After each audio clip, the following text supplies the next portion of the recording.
Walt Disney once quoted that all our dreams come true if we have the courage to pursue them. What's up, boys and girls? I am your career ninja, Hiren Tekwani. In this episode, we are going to discuss an interesting and a deep career option, which is law. A degree in law not only lets you practice in the courts as a lawyer, but also opens up career options in sectors like legal services, administrative services, and corporate management. So, without further delays, let's interact with our expert from the field of law.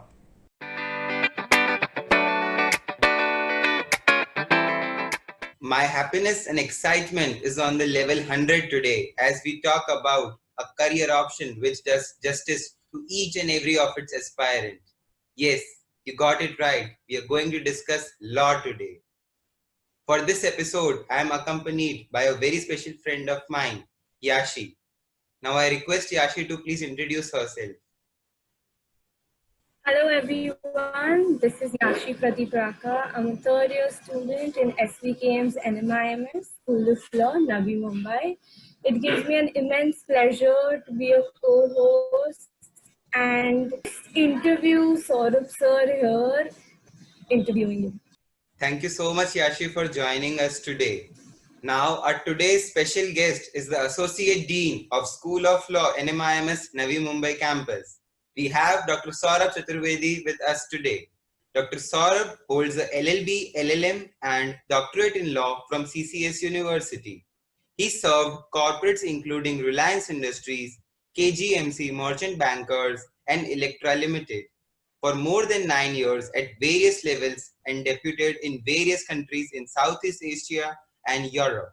In legal academics, Dr. Saurabh served national universities at Jodhpur and Patna, Ethiopian Civil Service College, Addis Ababa in Ethiopia, University of Iringa in Tanzania, and Queensland State University in Australia. Dr. Saurabh took many academic sessions with Southampton and Aberdeen universities in UK and Ghent University in Belgium.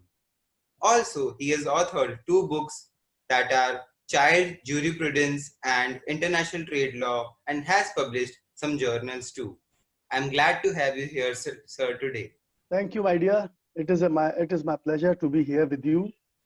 I must thank you for doing so much efforts and to organize this wonderful platform where we can discuss many things in relation to the law education and career prospects for those who are interested to get into this particular profession as such. Sir, I'll start with the first query we have. That law being a prestigious career option and like other career option, it also demands a specific set of skills and aptitude from its aspirant. So what skills and strengths one needs to be a good lawyer? Of course, see, lawyers, the moment you want to ask for the lawyer, good lawyer means you are looking for the merit oriented lawyers or you are looking for those people who are earning very good into. Of course, both of the approaches are present in the legal profession, where some people are looking for the for earning a lot much money and to arrange so many worldly affairs. On the other hand, there are people who are going for the merits. Of course, we have certain examples with us like Harish Salve. He is a wonderful orator and also he is a lawyer who is performing and representing India in international platforms also. So these people are there who are successful in both. They're earning a lot much money and also they are very good in merits. So it is actually a combination of both. We do find this particular profession for both of the aspects, and sometimes we expect the people to be very sincere, and sometimes we believe and we expect the person who is entering into this field who should be very practical oriented. The practicality and understanding the approach is very, very important in this regard. So if you can get into this profession, then you need to be very practical in understanding what could be a possible psychology of the client, what could be a possible situation where a person might have gone into a specific situation, what could be the possible and also what could be a possible mentality of the judge. Situation is also very important to understand it. So we have to look at from all that angle. So for a lawyer who is a young person who's entering into this field, I believe that he should be a keen observer, and he or she should be having a patience to understand the situation and the merit or maybe the fact sheet of the case. If anybody passed through with all three, I think there is nobody can stop into this particular field as such. So now entrance exam in any career and any field plays a vital role in a student's life. So what is the importance of CLAT as an entrance exam to law colleges? Yeah, CLAT is very important. Why? Because normally we expect some 70,000 students are sitting for a CLAT examinations who are competing for some 23 NLUs across the nation. Usually those students are only focusing to get into CLAT examination who are actually looking for getting their future into legal profession. Sometimes the people who are going for, who are having a casual approach, and casual approach does not work in legal profession. So then we expect only those people who are targeting their career and who can work for it, who are looking that they are ready to mingle both of his abilities and concentrations both for achieving this particular profession.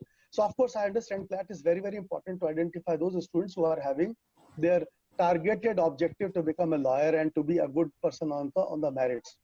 That is what. So CLAT is very, very important in this regard. It's very pleasing to know that CLAT is being opted by many of the law aspirants, and it is accepted as a general entrance exam to almost every of the law colleges in India. So, sir, Yes. nowadays there is a new term discussed among law students and experts, which is legal apprenticeship. So, sir, what is this concept of legal apprenticeship? Actually, it is not apprenticeship. Apprentice is normally, this word is being utilized by the chartered accountants and maybe the company secretaries. In law, we call it internship. Internship is that particular process through which where the students, whenever after completion of their semesters, when they are getting a little time in the middle, they are usually going to the professionals who are actually working in the field. So when they are working in the field, of course, they are helping us to understand the situation and to help those professionals into preparing the all three stages. Usually, legal profession is confining only three stages. One is documentation, the researching. Researching is the primary job where every lawyer has to pass through. So through researching, they are understanding that what actually the present law and what are the provisions existent in the legal field in this particular regard, in this particular point. And second thing is that they are preparing the documentation in the particular light of the researching. And the third stage happens to be the presentment before the judge. So in normal internship, we prepare and we are suggesting our students to go with the professionals and to remain with them and to understand what are the basic skills of researching, how they can research, what they should research, what are the basic platforms through which researching can be done. And so through this research, of course, uh, they can know what are the present laws. We are having many high courts in India and the Supreme Court, and sometimes some other laws. On some points, we are having no laws existent as such. So researching helps us out to identify that what is the present situation in which part of that particular country. So sometimes in India, there are many illustrations we have found that sometimes we are having no laws existent at all. So we are borrowing the law from England because India is a common law country. So we are obtaining the laws from England, and sometimes Indian laws, Indian courts do also accept the same approach of understanding.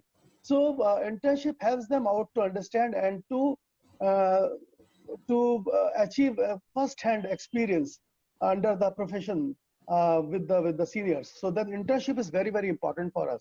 Internships can be classified into some steps where we can identify certain aspects of internships, maybe with the NGOs, or we can go with some law firms, maybe some corporates, maybe some quasi-judicial courts, and maybe sometimes judges, legislators even. So these many things are giving a very understanding approach and and understanding of that particular issue, that how we can understand issues. Sometimes, suppose we are having a legislator. Suppose if we are having a legislator, so legislators do let us know that how a law to be prepared, which are the important things to be kept into mind before preparing a law.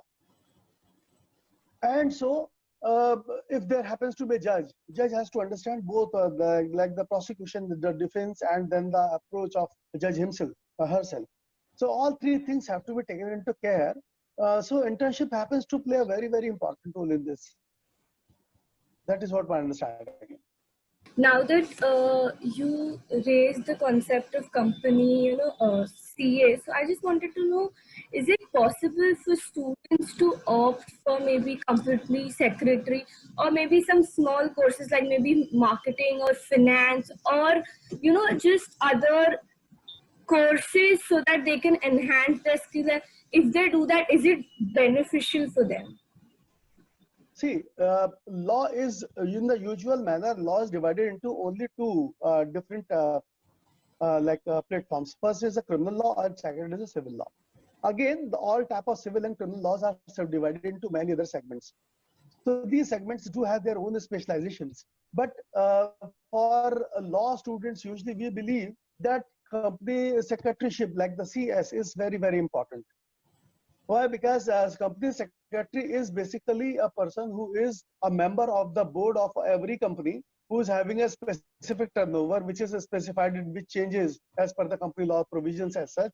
So every company, it is important and it is mandatory for every company, every corporate to keep a company secretary, who is actually a person who manages every legal application and every to manage every legal implementation of the procedures. So all the procedures what the law is having and how it is to be implemented, that is a basic job of a company secretary.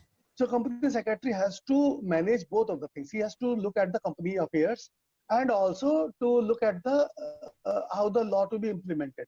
So company secretaryship can be a very, very good option, which can be taken by the law students parallel to the BA LLB or BB LLB or LLB course. So it could be very, very important. So you can have a different understanding. You can understand a very good idea through which you can understand that how the companies do work and how the law to be implemented. Because there could be a possibility that after completion of your LLB program, that you may look at getting into organization, or probably you can start your own company. If you want to start your own company, of course, you need to know how many laws are implemented or to be implemented actually. So these things have to be taken into care. I suggest company secretaryship could be a very good idea. On the other hand, your question, the second part of the question, that which courses like some short programs like marketing and maybe human resource or something. In fact, I believe that usually, unless and until you are looking for your career only and only in corporates, this will not help you. This will not help you. Why? Because when you are studying marketing or you are studying human resource management or maybe finance or something, it will not help you, because you would be having a different segment. You would be having a completely different pattern of understanding. Legal education is confining only to 2-3 segments. One is the client, second is an advocate or the professional who is providing you legal education or legal understanding, and third thing is the judicial system. Three things have to be taken into care. Once you are getting into the market, like you are going for the marketing program or finance program, your dealing with the officials or the segments would be completely different. So you are actually getting into a different segment. So maybe sometimes it will not work. So although some other specific programs like BSc is organizing some short service programs, or maybe some other NSCs are already organizing some programs which could be obtained or can be taken by the law students, it is possible. But I would not suggest you to go with the marketing programs. Of course, after doing LLB, you can look for, if you are having a specific direction of getting into human resource management, industrial relations, or maybe the labor law, then only you can go for that if you are having a specific, but the limitation would be very specific. That is my idea. Now we are understand what we should choose in order if we want to get into the concept of company secretary, or in order to just, it makes our options more clear. Now, when you spoke about internships, sir, we all of us have heard this term of pre-placement offer. Yes. How important is it for one to get those pre-placement offers so that they can secure themselves in future? See, this is how it is an extended part of internships only. The moment any student who's into the final year, maybe after completion of fourth year or maybe fifth year, usually all law schools and LUs normally, they do make students free. They are providing this facility to the law students to go and to intern with the corporations or maybe with the law firms for a longer duration, which may be extending to 6 months or maybe more. So then usually the 9th or 10th semesters are very, very important, where you are usually the universities do allow you to go and to work with the law firms, maybe the corporates, or maybe the professionals, or as such. Why? Because in that longer duration, sometimes you are understanding many aspects of legal application. It is why important. See, if you would ever visit any law firm, you would see that the law firms are having cases coming from many many aspects. Like law firms are providing you, or they are taking the cases from all aspects of civil laws. That may be company, that may be labor law, that may be any taxation related issues, that may be any other issues, maybe where the government revenue is to be obtained and something. In situations, you cannot confine yourself to only one segment or one part of the legal applications. So once you are going to a law firm for 6 months, maybe you are exposed with many aspects of commercial laws. And that is very, very important for you. Because application, one advocate cannot be confining himself only to the only company law matters. There may be ADR, there may be any other IPR related issues, any other complications like related to the commercial laws, or maybe the labor laws. Sometimes you are exposed to the family laws even, which may not be a part of that, but still you are exposed with. So once you are going and you are working with a professional and you are exposed with many aspects of legal applications, it would be making you more adaptable, and it would be making more applications. Sometimes you are getting more good understanding of the law and the person.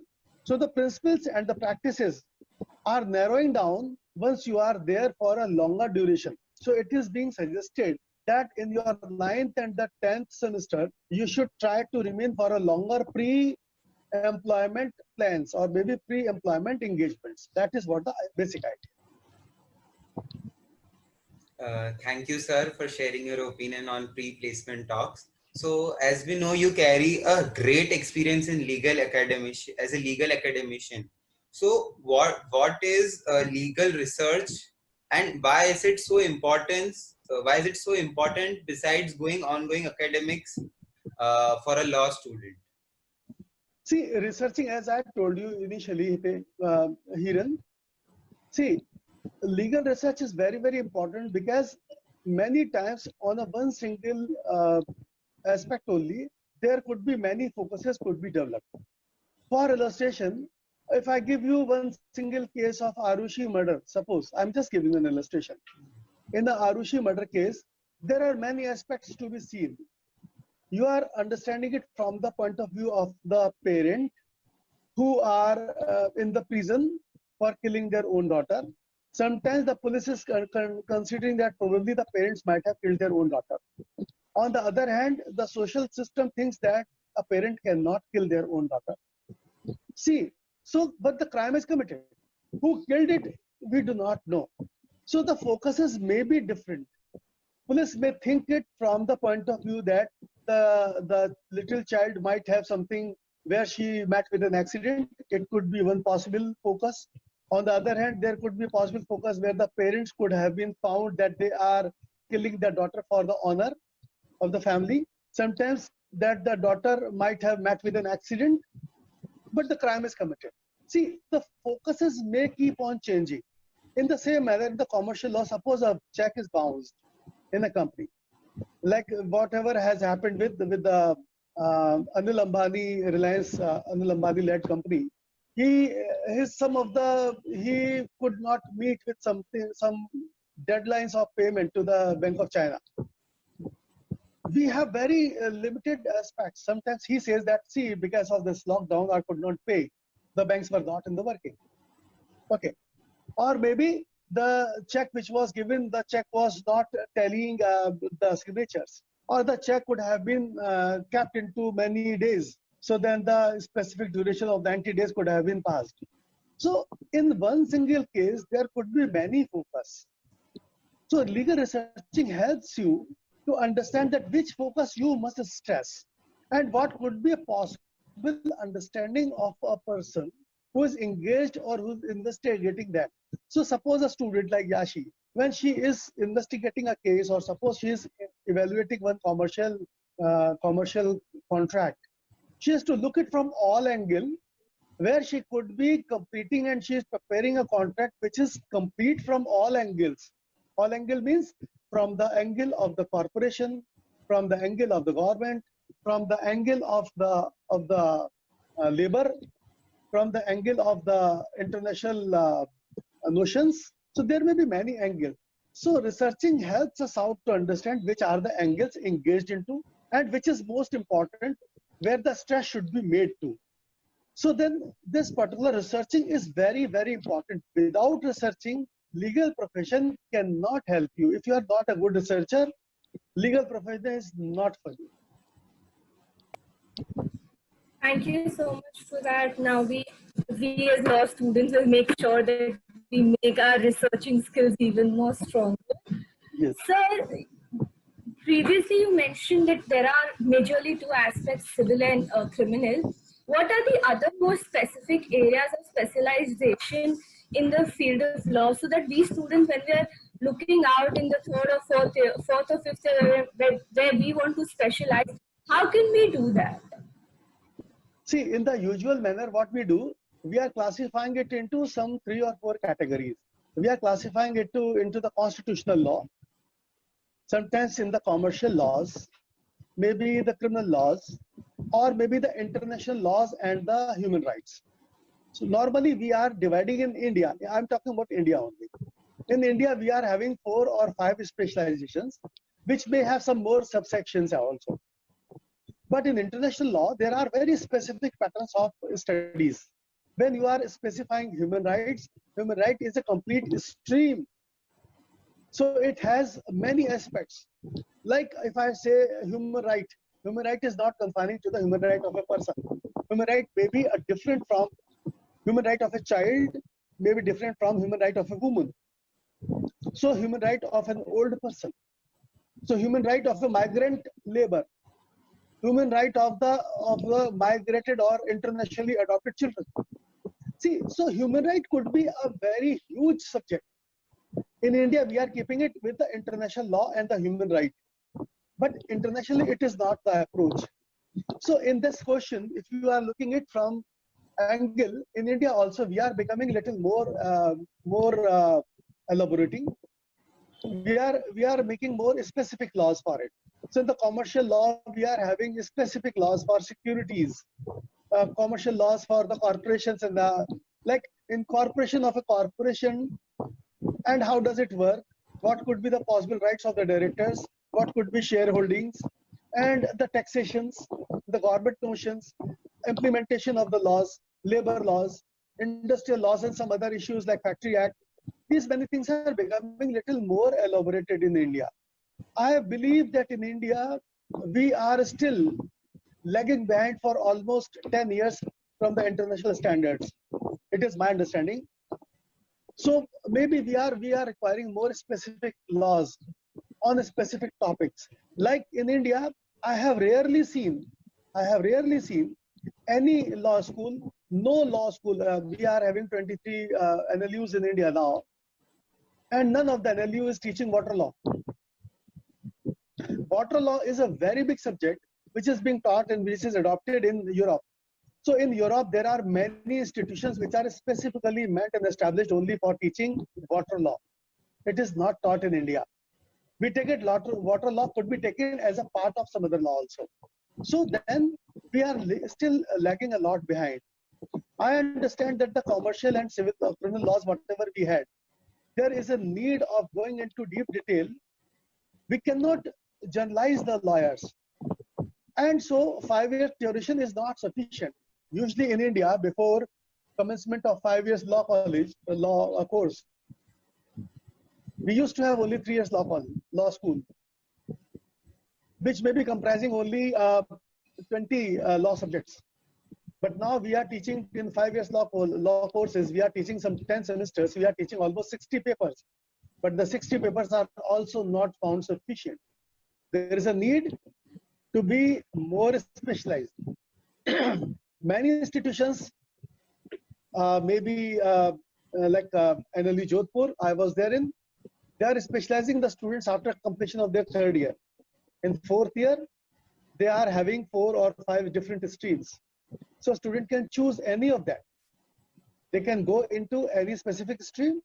They can get into more specific ideas, like for illustration, they are having international trade law. It's a complete stream. Once you are choosing international trade law, you are being taught with 8 specific papers of international trade law only. So the student becomes super specialized. See, the subject, we do not need a jack of law, jack of all. We need to have a master of one at least. So if you are becoming a specialized professional into one specific subject or stream, that is a need of the time. Sir, as you are an academician, you are a teacher, how did you decide upon not, like, of course you practice, but leaving that practice and getting into teaching, and how can one understand that, yeah, I think it's a good option, career option to go into law teaching? See, law teaching is a complete mindset. You need to be a complete mind. If you feel like that you are good in explaining good ideas to the people, and so you are having a very specific fertile mind which can generate new ideas, and the ideas would come when you would be sitting for legal researching. Whenever you would be sitting for researching, you would understand that there are limitations which are not completed, and there are certain limitations which need to be addressed, which are not addressed up till today. So then suddenly sometimes you start feeling that, should I add something to the existing laws? Should I? Can I? If you feel like thinking that you can add something to it, of course, you would start writing something. So whatever you are researching, on the basis of research and on the basis of finding some loopholes, you start filling the gap. It means that you have that fertile mind which is ready to fill the gap. You are a good teacher. I believe you can be a teacher then, because you are trying to make things good. Correct. Thank you so much for sharing that, sir. Now, so this is, I think, a query that almost all 4th, 5th year law students have. Should I, after my bachelor's, work for a few years, then get my master's, or get my master's and then work? So how do you understand, like, how do you go about getting a master's degree, or LLM basically in this case? See, in my understanding, I believe that if you are studying and you have something in mind that you want to make the world good for the people, you should go just after completion of your LLB, you should go for LLM. I suggest so.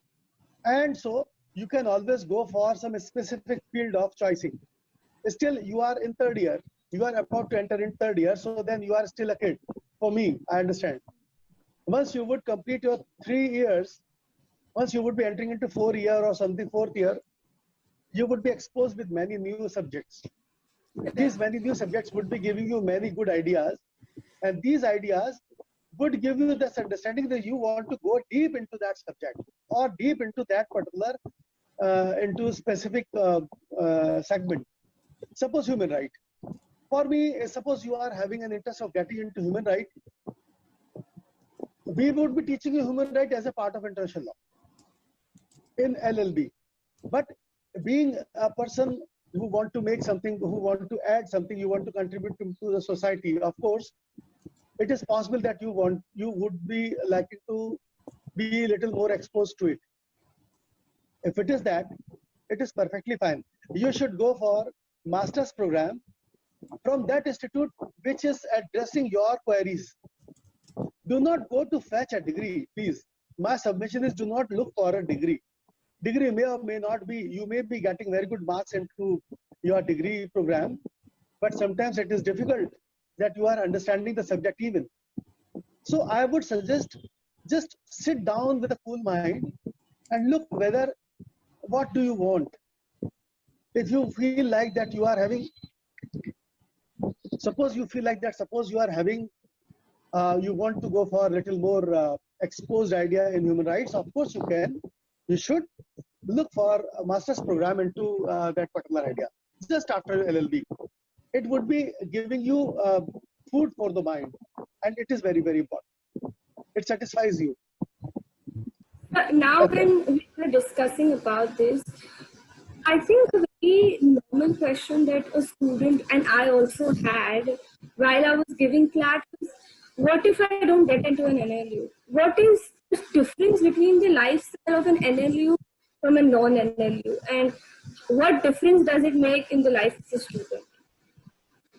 See, as I have been working with 2 different NLUs in India, and I have been rejecting some other appointments also in NLUs, but I chose to come to NM. I suggest, see, it may be possible that sometimes some students who are not much exposed, or sometimes they are misguided by some as such about NLUs are the best. Actually, it is not. I would suggest that there are some NLUs which were made with some different ideas, like NLU Bangalore. It was made with a specific ideology in long back in some 77. So these many issues could have been a different idea, but NLUs are, I understand, are not much different from you. Some NLUs in India, I must say in confidence that some NLUs, maybe some 6 or 7 NLUs, Bangalore, Hyderabad, NLUs Calcutta, Bhopal, Jodhpur. Bas, if I would take some 5 or 6 NLUs, which are on the prominent position, NLU Delhi also. NLU Delhi is not a part of CLAT. So I have not spoken about. So some 6, 7 NLUs are there which are prominent. But rest of the NLUs are struggling to get very good faculty or to get some good facilities for the students. And so if students are looking for that, if they could have gone through the NLUs, probably the possibilities are better. I would say no, it is not a good conception. So if you are doing it from some other institutions which are giving you a better idea, giving good exposure, and providing you some certain facilities through which you can develop yourself and expose yourself, I would suggest that that would be better. So NLU is not, or of course it is not a magician's job, that if you are in NLU, you would be successfully placed. It is not that. So many NLUs are still struggling for the facility. So I would say that I would suggest to all the students that please do not die for NLU. Of course, NLUs are important, but do not die for it. If you are getting some other institutions which may be good, like Symbiosis, NM, MIT also, and like KIET, they are good institutions, like in Bangalore, that is Christ. So they are good institutions. They are giving good exposure to the students. So I suggest if you are getting good idea from them, it is perfectly fine. You should not die for NLUs only. This has been a very recent thing where people have started to have, say, a BCom LLB, which is a 5-year integrated course, a BBA LLB, which is again a 5-year integrated course. So how can one decide whether they want to do a BA LLB or a BBA LLB or a BCom LLB? See, it depends upon what is your choice. In the BCom LLB, you are looking for the commerce only. So the students who are coming from commerce, their direction is to go into commercial activities. So commercial activities may be through where they can use their commercial or accounting uh, specializations.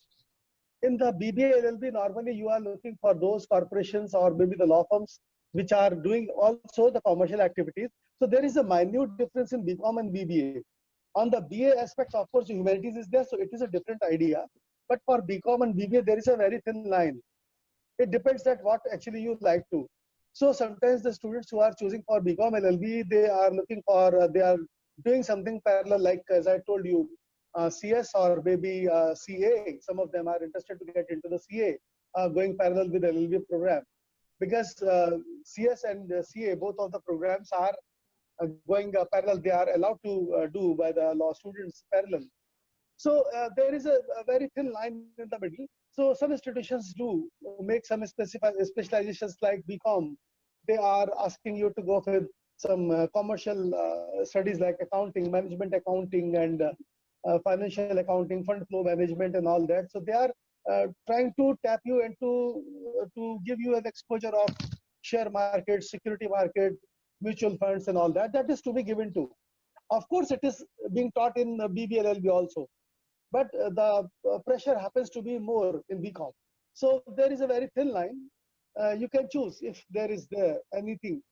But I understand BBLLB and BALLB should be only existent. That is what my understanding. I believe that BBA and BA could be a basic differentiation for the law. Law is there. So you are actually struggling with many things. I suggest you should not be making yourself confused into that. Thank you so much for that answer. So I'm assuming that I know of this, that it does not make a lot of difference whether you have a BA LLB degree or a BBA LLB degree. And it's just your efforts, your researching skills that at the end give you what you require. Correct? Yes. And BLLB students are having more potential to get into judiciary, more in judiciary. So then the students who are BLLB students, they are actually more opting for judicial services, and they are more successful in comparison to, because judicial services is requiring you to be more connected with the social causes. So that gives you a better connectivity with the society, customs, religion, understanding, philosophy. So BA students are comparatively, I understand BA students are better in comparison to BBA.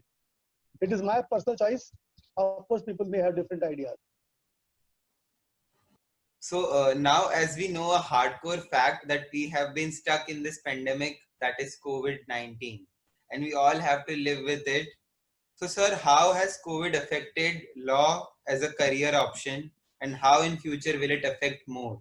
As in, what would there be any need to change the current laws and replace them with the new ones? Yes, actually, COVID has given you unprecedented idea. We have never faced this issue ever before. Maybe 100 years back, some in 1919, some plague was there. But for the last 100 years, we have been away from all that pandemic. So, of course, in this situation, some new things have been added to. If you can understand, some specific laws have been framed for the purpose of keeping others protected. We were having a law related to the torts. The tort is giving you a vicarious liability through which some of the actions for which the owner or the person who is spreading or who is knowingly or unknowingly responsible of creating something different. See, he has been made responsible, but the law of tort was already there. But this pandemic has become more vocal, and it has given you, it has made you responsible for something which you have directly or indirectly generated something through which some new apprehensions could have come into existence. Like if you are not keeping hygiene, or you are spreading a virus, sometimes you are doing something which is actually which is actually a tortious liability before, but now it has become a completely criminal liability, like sharing or maybe something which is unhygienic to others is a criminal law this time. And so for that you can be punished with the punishment of imprisonment or maybe some penalties. So these things have changed a little. And so the tortious liability, which was actually negligent in India, it has come into surface, and now it is changing some color and took the laws. So COVID has made some changes. And also for the legal education, I believe that it is a good opportunity for those students who are into legal studies. They can, with their, of course, using their researching skills, they can develop remaining in the home, and whatever time they're spending in the commuting from one place to another, like in Mumbai. I have seen many students who have been commuting from Kandivali to New Bombay and going back to some 5 to 6 hours they are spending in their commuting. And once they are sitting in the class, sometimes they feel like they are tired and they cannot concentrate on the classes. So this pandemic has given you an opportunity to remain in your own cozy, convenience place, and so concentrate only on the studies and to identify some other subjects. So I believe that this pandemic has given you a little more uh, uh, exposure and made you more aware about the hygiene and some issues which were taught actually, and so it has given you more time to devote on studies and researching. So I believe it is all fine. Maybe with the passing of time, this apprehension would also vanish, and the student would be back to the normal life of their classes. Yeah, so let's hope for the best of the students and the faculties, as well, as we know that faculties also are facing a lot of trouble conducting the online sessions, and also hope for the best of everyone. Yes, yes, yes. Yeah. So, sir, now a last question to you, that I would like you to share your experience in the field of law, both as a law student and as a legal expert. Okay. See, I studied my law in Meerut. So I did my LLB, LLM, PhD, and also this is from India only. And I did my postdoctoral from Belgium. See, I understand that legal education, whatever I learned in institutions, was not sufficient. I must confess that whatever was taught to me in my institution, in my colleges, and it was not sufficient understanding. And once I was working with the corporations, I have been dealing with some practical aspects of the problems. So I was specializing in labor laws, and I had to go to the courts. And in the courts, I was dealing with the practical aspect of the labor problem and sometimes industrial relation related issues. I found whatever I was taught into the classes, it was actually nothing. Whatever I learned in the court. So the principle and the practice is having a huge difference. This difference has to be sometime bridged. How to be bridged? Maybe because when I was studying, there was no position, no possibility of any internships. So these students like you, students are very lucky. The facilities you have, it was not at all existent in my institution when I was a student. So working with the corporations gave me a more exposure of understanding with the problem and dealing in the court. So whatever I learned remaining in the corporations gave me a more edge when I shared my experiences and my understanding of law with the students when I was teaching in. So whatever I learned in schools was not sufficient. It was shaped in a better manner into the courts. And once I am coming back from the courts to the institution, I was in a better position to share my experiences with the students now. So that is what my understanding is. I believe that all stages are important every time. So that is what is happening here. So students, whatever they are learning in the institution, probably they may feel like once they would be going to the courts, labor law, or maybe to the law firms, I would feel like that sometimes they would feel that they are still hungry and they need food for the mind, remaining with the professionals to understand it in a better manner, in a practical manner. And so once they would be learning that, of course, new ideas, new concepts, new positions would be popping out. So that would be helping them out. I understand. So in my understanding, that my experience remaining in institution, in colleges, in the corporations, all that was important. So that is what I expect from my students also. If they would be, after completion of their schools, if they would be going to the corporations for practical exposure, and then they would be coming back to the education, they would be very good giver to the young generation by then. wonderful for your experience, and of course, you are a big source of inspiration to all of us now. Thank you, Hiren. Now, with this, we come to an end of this wonderful interaction with you, and we have learned a lot from your experience and you as well. And I also thank Yashi to accompany me for this session and making it very smooth for me to conduct this with Dr. Saurabh Chaturvedi. Thank you very much. Thank you, Hiren. Thank you, Yashi. It is Thank wonderful you so being with much. you. Thank you. Same here, sir. Salutes. That was Dr. Saurabh Chaturvedi for you, explaining every minutest detail about law. It was necessary to go very deep as the career option demands so. Hope you cleared all your doubts about law with this episode. If you have more specific queries, you may post them in the comment section below. If you like our episodes, please share them with your friends too, and subscribe to Career Ninja for more such enlightening talks with our industry experts around the globe.